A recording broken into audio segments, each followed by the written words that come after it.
It really does feel like sometimes we are just drowning in information and all the things we need to do. Yeah, it's really easy to get overwhelmed these days, for sure. It is. It really is. And so that's why we're going to do this deep dive today, all about organization and look at some of the best tools and strategies out there. Yeah, it's not really about just finding tools, though, is it? It's about finding the ones that actually work for you. Finding the ones that click. Yeah. Right. Right, exactly. And we are basing this on the article, Top Tools for Note-Taking, Task Management, and More, that you sent over. And Yeah, why don't we just jump right into it then and start talking about note-taking? sounds good. I mean, note-taking is like the foundation It really of is. any organization system. Yeah, it's interesting how people think note-taking is just like writing stuff down. But this article that you sent really shows how it's really a core skill A core skill, yeah. for learning and being organized. Yeah, you're not just like passively writing down notes, you're Yeah. actively processing. Yeah, it's like you're making connections between things and essentially like creating a system for your brain so that you can remember and retrieve all this important information when you need it. Oh, that's a good way to put it, like creating a system for your brain. Yeah. And there are so many different approaches to note-taking as well, and the article really focuses on two Yeah. kind of different apps, different philosophies, I guess you could say, Evernote and Simple Note. Okay. And Evernote is really, really popular. Like over 200 million people are using it. Wow.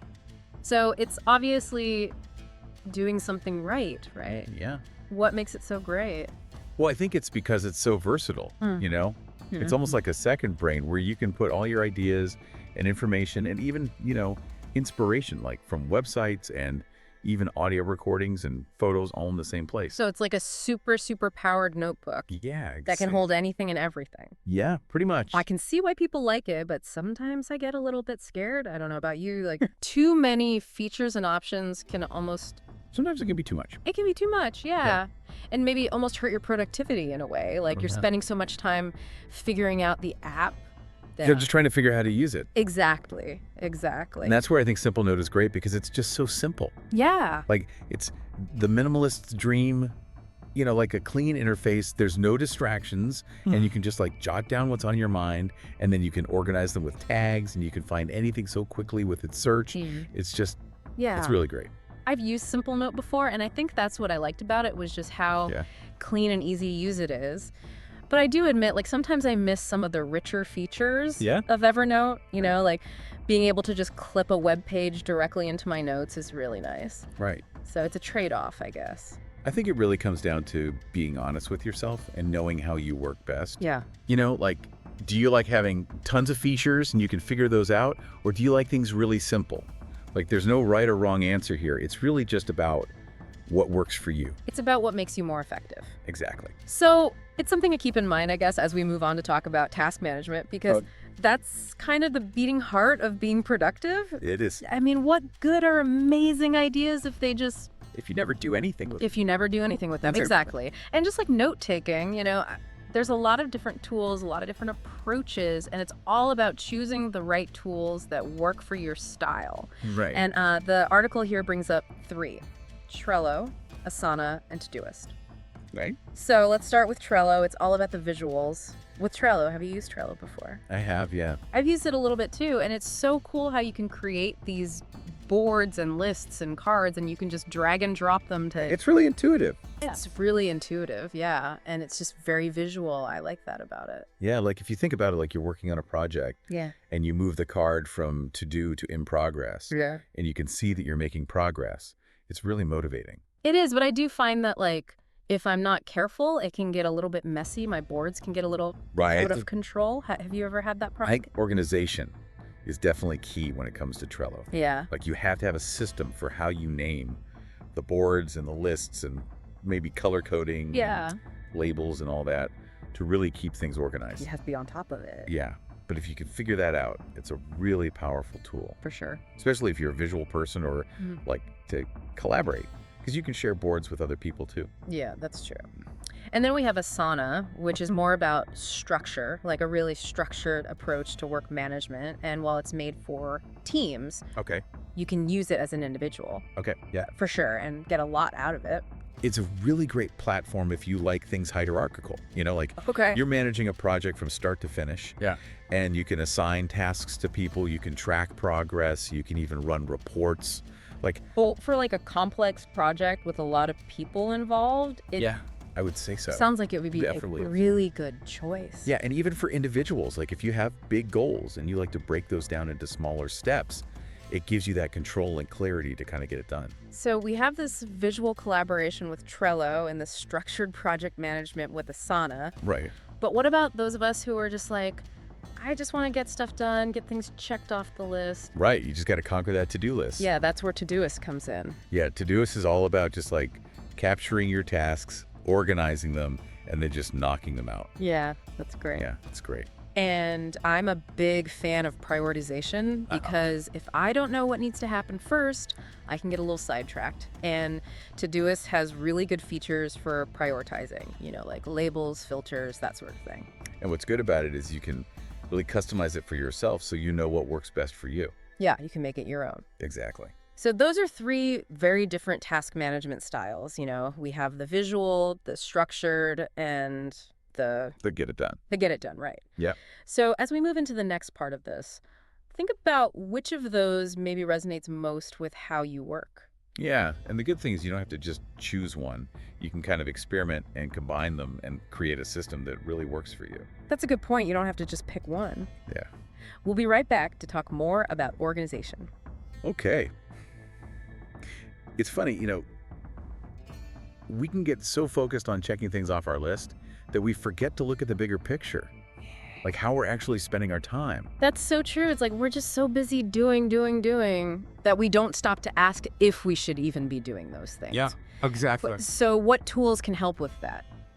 Well, the next set of tools that we're going to talk about are all about managing your time, Okay. because time is your most valuable resource, right? It is. And I think any conversation about time management has to start with Google Calendar. Oh, for sure. It's like the classic, the OG. It's a classic for a reason, right? Yeah. I mean, you can schedule things, set reminders, share events with people. Like, it's essential. it's essential, yeah. And for me, what I really like about it is how well it works with all the other Google stuff. Right. Like my Gmail, my Drive.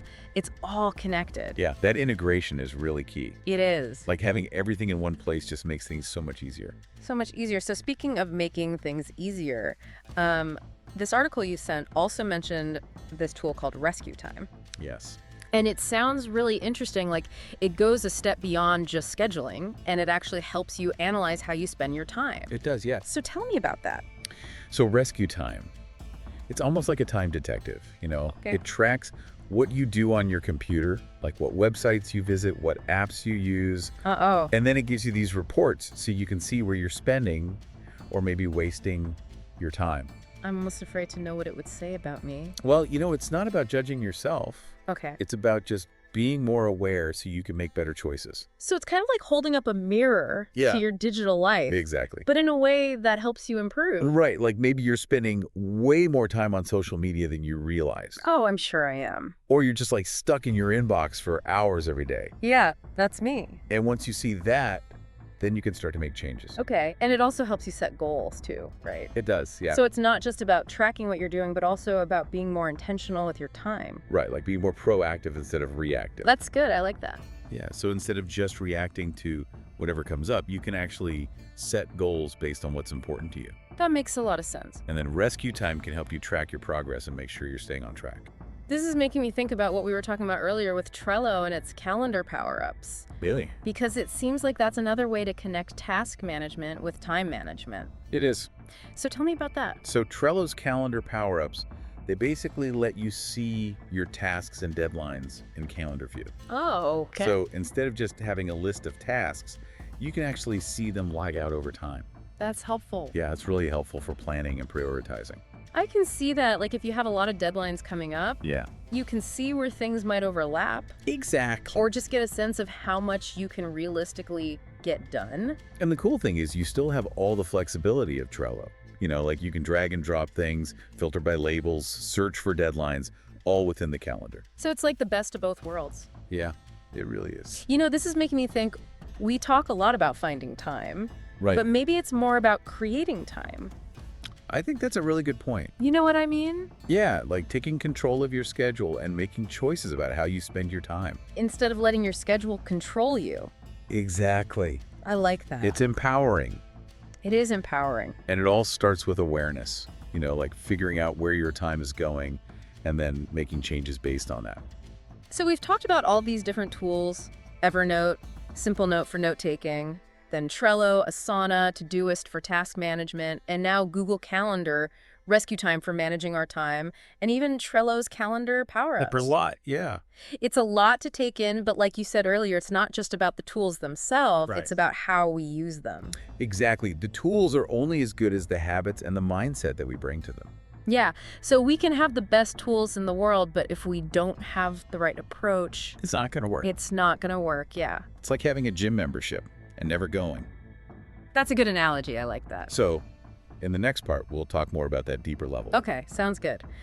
Okay, so we've gone through a lot of different tools here. We have. Note-taking, task management, time management. It's a lot. It is a lot, and you kind of hinted at this before, that there's this whole deeper level to this There is, yeah. that goes beyond just picking the right app. Right. What is it? Well, you can have the best system, the most sophisticated system, but if you don't have the right habits and mindset, it's not going to work. It's not going to matter, right? Yeah, it's like having a gym membership and never going to the gym. Oh, that's a good one. I like that analogy. You're paying for it, you have it all set up, but you're not using it. It's not doing anything for you. Exactly. So it sounds like our approach, like how we use these tools, is just as important as the tools themselves. Yeah, it's not just about what you use, it's about how you use it. So give me an example, like with note-taking. What do you mean? Well, let's say you use Evernote, right? Okay. You can have all these notes, capture every idea you have. But if you never actually go back and look at those notes or do anything with them, They're just sitting there. they're just sitting there. It's like having a library full of books you never read. That's me. That's totally me. And it's the same with task management. Like, you can have the most perfectly organized Trello board, Yeah. but if you're constantly procrastinating or getting distracted, It doesn't really matter, right? it doesn't really matter. So it sounds like it comes down to making these tools a part of our routine, Yeah, like integrating them into how you work, how you live. making them work for you Exactly. instead of the other way around. Yeah, and I think it also requires understanding yourself a little bit. Okay. Like, what are your strengths, your weaknesses? How do you tend to work? And then kind of tailoring your system to that. Exactly. Because there is no one-size-fits-all solution here. We're always looking for that perfect system, right? Right. But it's really about creating a system, Creating it yourself. yeah, that works for you, for your individual needs and preferences. So it's less about finding the right system and more about creating it I think so, yeah. and being okay with experimenting a little bit. Yeah, try different things, see what sticks. Don't be afraid to tweak things, to change things up. Exactly. It's an ongoing process. You know, it's like learning any new skill, right? Yeah. It takes time and There it is. practice and patience. And don't get discouraged if it doesn't work perfectly right away. It's a journey, for sure. It is. As we're wrapping up here, I want to leave everyone with something to think about. Okay. What if the biggest challenge isn't the tools or even our habits, but our beliefs about productivity? Ooh, that's a good one. You know, like those limiting beliefs we have, like, I'm just not an organized person, or... I'll never be able to keep up with everything. Exactly, yeah. So what if we challenged those beliefs? What if we did? What if we approached this with a sense of possibility, maybe even playfulness? Yeah, like what if we shifted our mindset from feeling overwhelmed to feeling empowered That would be amazing, to feel empowered by organization instead of, instead of defeated by it? yeah, defeated by it. Right. So as you're exploring these tools and thinking about what works for you, pay attention to what you're telling yourself. Yeah, like what's that inner voice saying? Is it positive? Is it encouraging? Or is it negative and holding you back? Your mindset is really powerful. It really is. That can make a huge difference. Well, this has been a great conversation, really insightful. Thank you so much for joining me for this deep dive. Yeah, it's been fun. We've covered a lot, and I hope everyone listening feels a little more equipped to tackle the chaos and create a life that feels, more organized, more focused, More intentional. more intentional. Yes, thank you again. And to everyone listening, thanks for being here with us today. Thanks for listening.